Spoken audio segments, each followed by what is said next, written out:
Ya. Tapi hari ni Wabi, kita ni cerita ni agak jauh hari ni.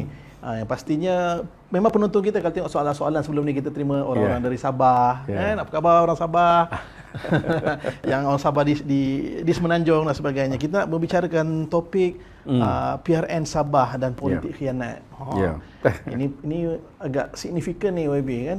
Nanti mungkin YB akan jelaskan juga apa signifikan orang Semenanjung perlu tahu perkembangan politik di Sabah. Sebelum tu YB. Okey. Di Sabah ni ada 73 DUN. Yang terbaru sekarang ni lah.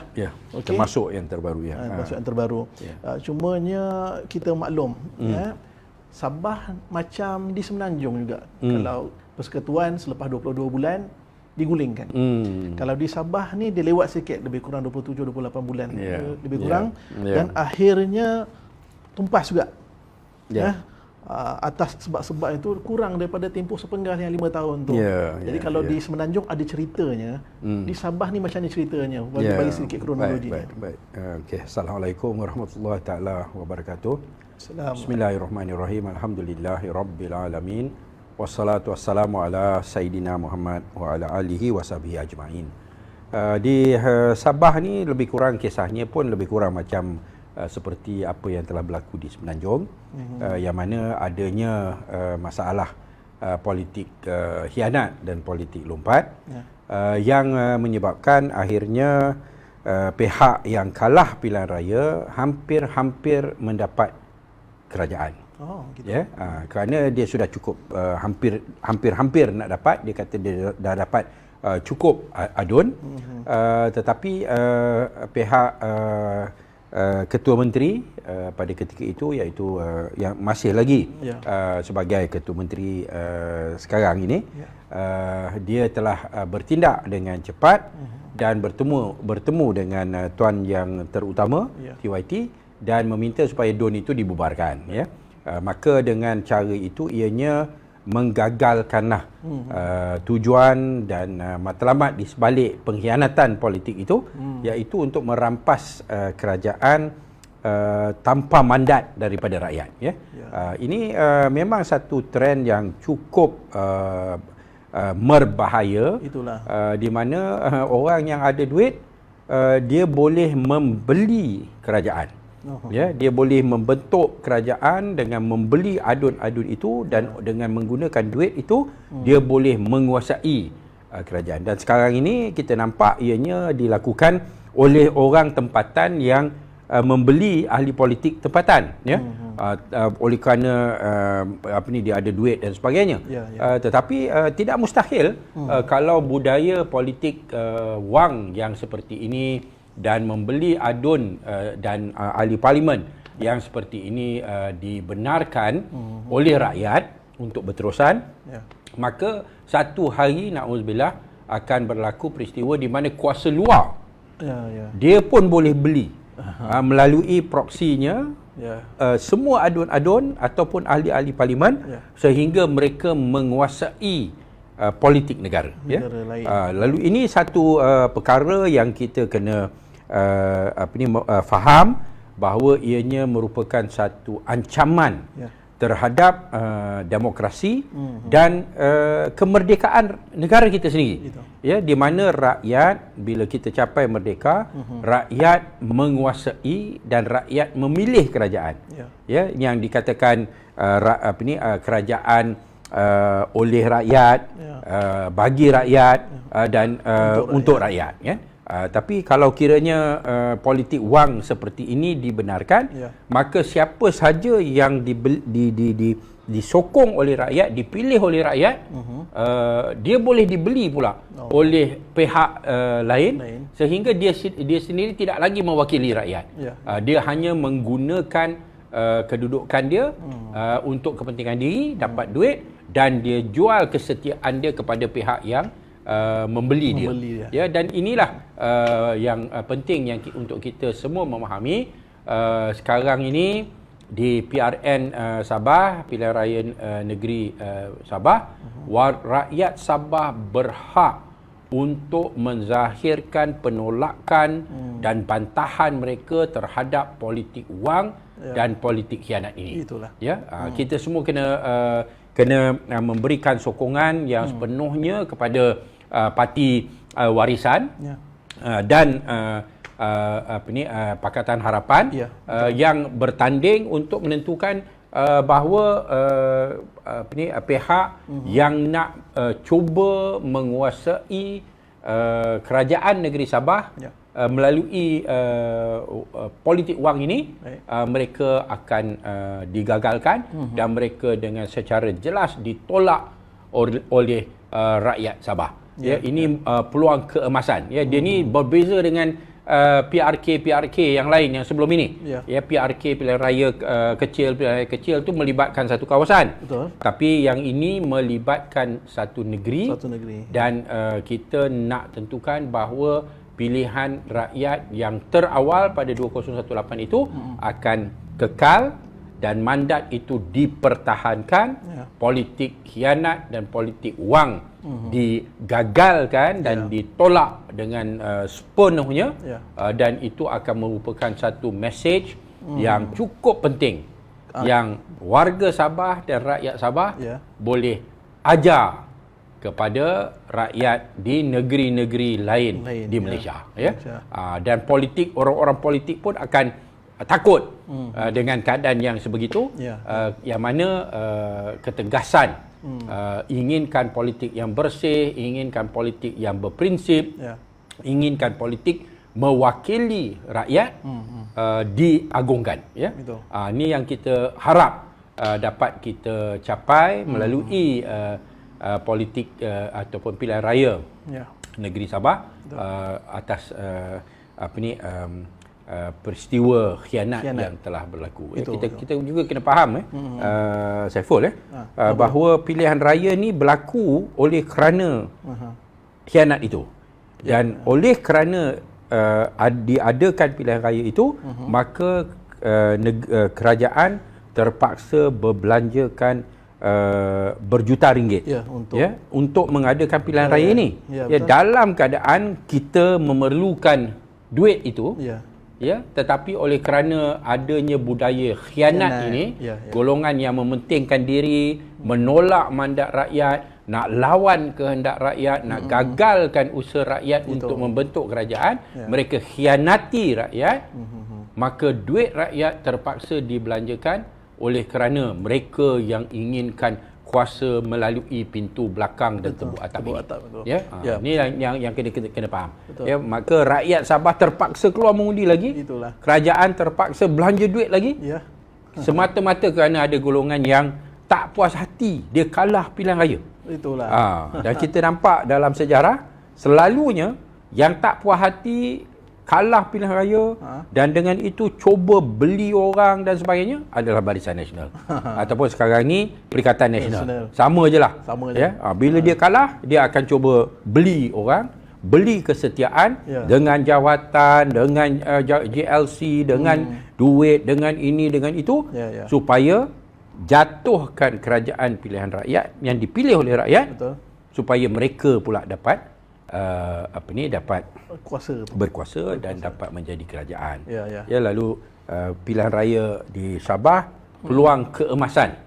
Saya harap rakyat Sabah akan ajar rakyat negeri-negeri lain di Malaysia prinsip politik yang beretika, prinsip politik yang berprinsip, dan sebagainya. Betul. Saya tertarik di Sabah ini ada beza sikit dengan negeri-negeri lain dari segi bagaimana toleransi mereka di antara agama, di antara kaum, harmoninya begitu. Jadi perkara-perkara inilah yang boleh kita pelajari sebenarnya kalau di Semenanjung pun. Dan terbukti dalam pilihan raya ni pun salah satu perkara yang kita rasa rakyat Sabah boleh memberikan signal yang macam YB sebutkan tadi itu.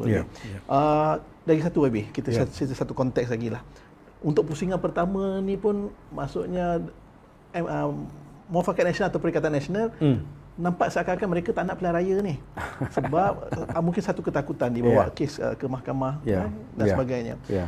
Itu satu part. Part yang lain kalau kita sambil berkata dia nakkan pilihan raya dan sebagainya, tapi akhirnya bila dia dah buat macam ni dia tak nak pula. Itulah kan. Dalam waktu yang sama bukan satu rahsia retak menanti belah dalam kem Perikatan Nasional sekarang. Banyak laporan sekarang ni YB. Saya ambil contoh pelantikan Bung Mukhtar sebagai pengarah pilihan raya bagi UMNO di Sabah, menyebabkan kem Bung dan juga kem Musa Aman, berpecah. Dan Rahman Dahlan pun ada buat bising juga. Betul. Dan akhirnya ni nak umumkan calon ni bila esok rasanya.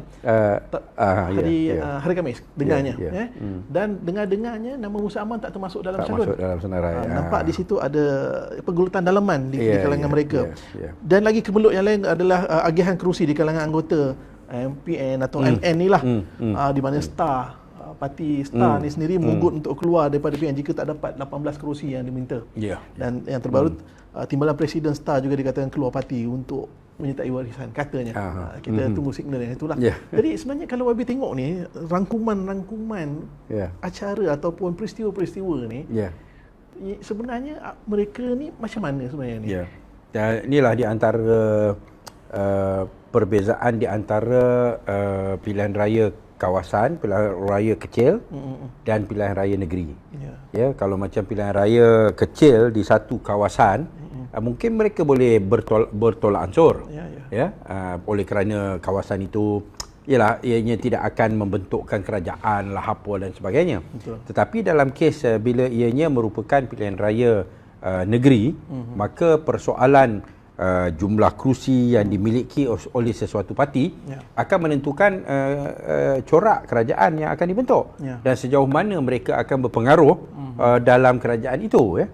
Oleh kerana itu soal bertolak ansur dan mengalah di antara mereka menjadi satu perkara yang lebih sukar dan lebih mencabar kerana mereka sedar bahawa kalau mereka tak dapat jumlah kerusi yang tertentu, maka akhirnya mereka mungkin akan dipinggirkan ataupun tidak cukup kuat suara mereka dan kedudukan mereka dalam exco dan sebagainya semua akan terjejas.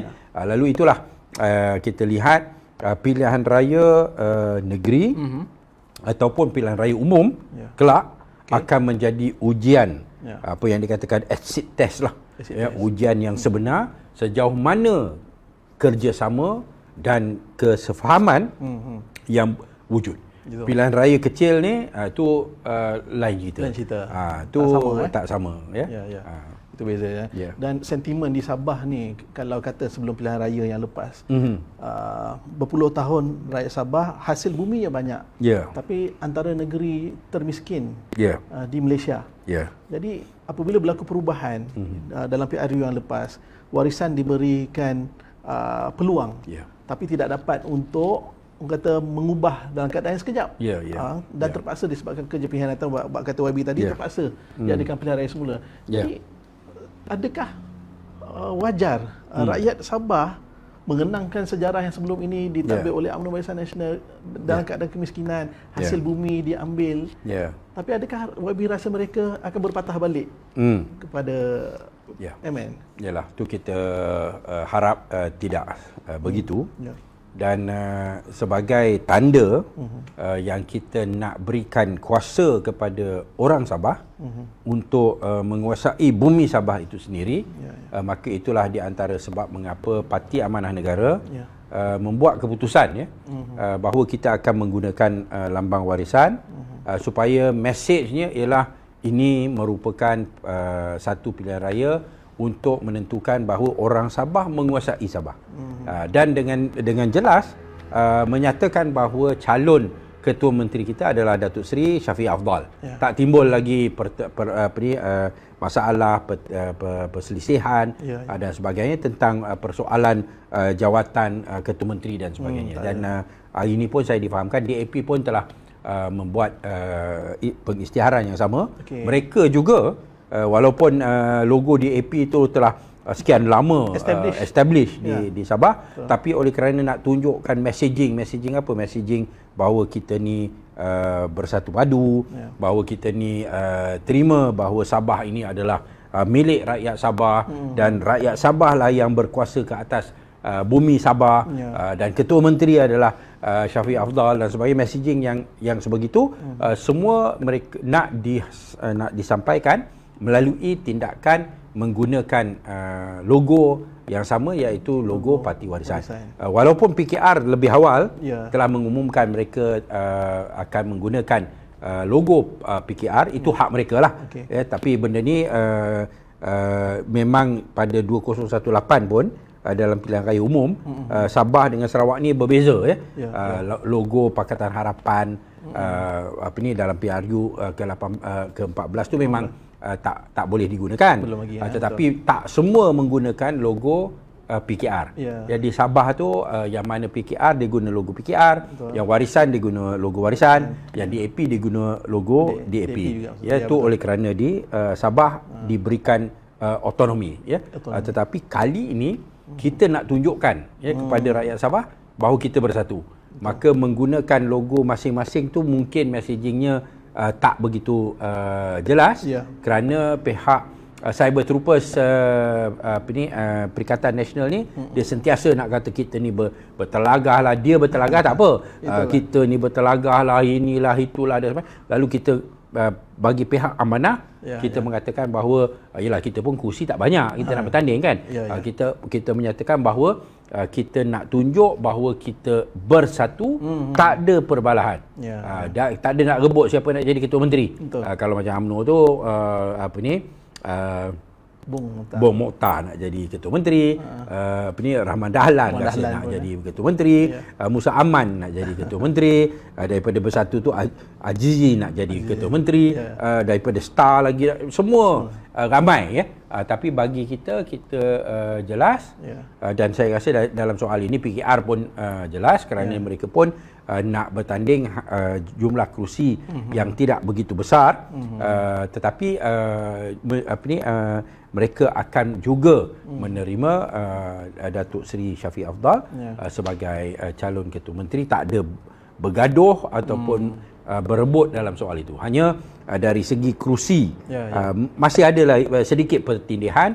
Kita harap mereka sempatlah untuk nak selesaikan dalam sehari dua ini. InsyaAllah. InsyaAllah. Oh, Amanah akan bertanding juga Ya, insyaAllah. Kali ini kita akan bertanding juga, sama ada 1 ataupun 2 ataupun 3, to be seen lah. Tapi dianya akan difinalisekan pada hari esok ke hari Jumaat saya tak sure lah. Dia orang akan buat pengisytiharan calon dan sebagainya, insyaAllah. Menarik ni kalau boleh lahirkan anak sulung. Ya, insyaAllah. Mungkin kalau diberikan 1 kerusi sekalipun kita okey, tapi biarlah kerusi yang ada potensi untuk menang.